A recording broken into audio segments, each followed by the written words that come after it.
Bonjour à toutes et à tous, je suis Alexandra Saferi, avocate en droit du travail et fondatrice du site mesindemnités.com.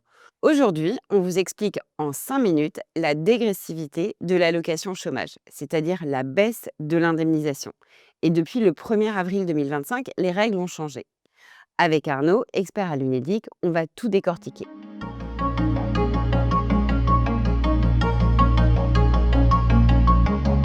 Bonjour Arnaud. Bonjour Alexandra.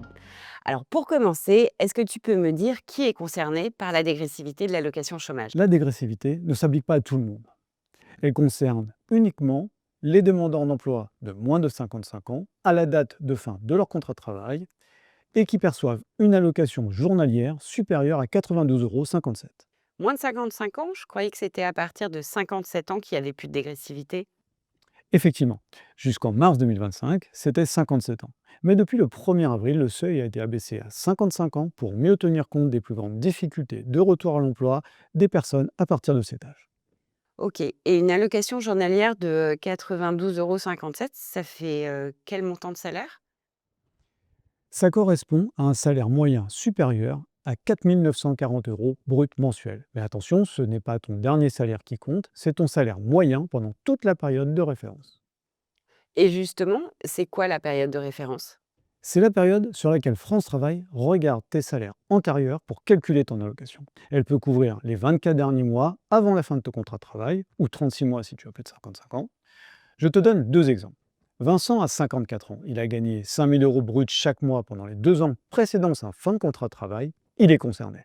Yasmine a 30 ans. Elle a travaillé pendant 6 mois pour un salaire de 5 100 €, mais elle était rémunérée à hauteur de 3 500 € auparavant. Elle n'est pas concernée car son allocation journalière est inférieure à 92,57 €.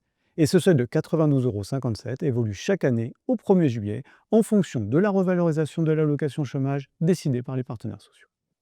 OK, donc c'est pas ton dernier salaire qui compte, mais ton salaire moyen pendant la période de référence, et c'est pour ça qu'il vaut mieux se référer au montant de l'allocation journalière parce que c'est plus précis. Et pour ceux qui voudraient se rafraîchir la mémoire sur le calcul du salaire de référence, je vous renvoie à la vidéo avec Morgane, le lien est dans le descriptif. Et peux-tu nous expliquer maintenant comment on calcule cette dégressivité? Si tu es en dessous de 92,57 € d'allocation journalière, pas de dégressivité. Si tu es au-dessus de 132,24 € d'allocation journalière, ton allocation baissera de 30%. Si tu es entre les deux, la baisse sera proportionnelle. Plus ton allocation est élevée, plus la dégressivité est importante. Ok, et concrètement, tu peux nous expliquer comment ça se passe dans le temps? C'est simple. Tu perçois ton allocation à taux plein pendant 6 mois, soit 182 jours d'indemnisation. À partir du 7e mois d'indemnisation, la dégressivité s'applique, et ce, jusqu'à la fin de ta période d'indemnisation. Merci beaucoup Arnaud pour toutes ces explications. Avec plaisir, Alexandra. Voilà, vous savez tout sur la dégressivité de l'allocation chômage. Pour aller plus loin, on vous a mis les liens utiles de l'UNEDIC dans le descriptif. Si vous avez des questions ou des doutes, mettez-le nous en commentaire, on vous répondra. À très vite.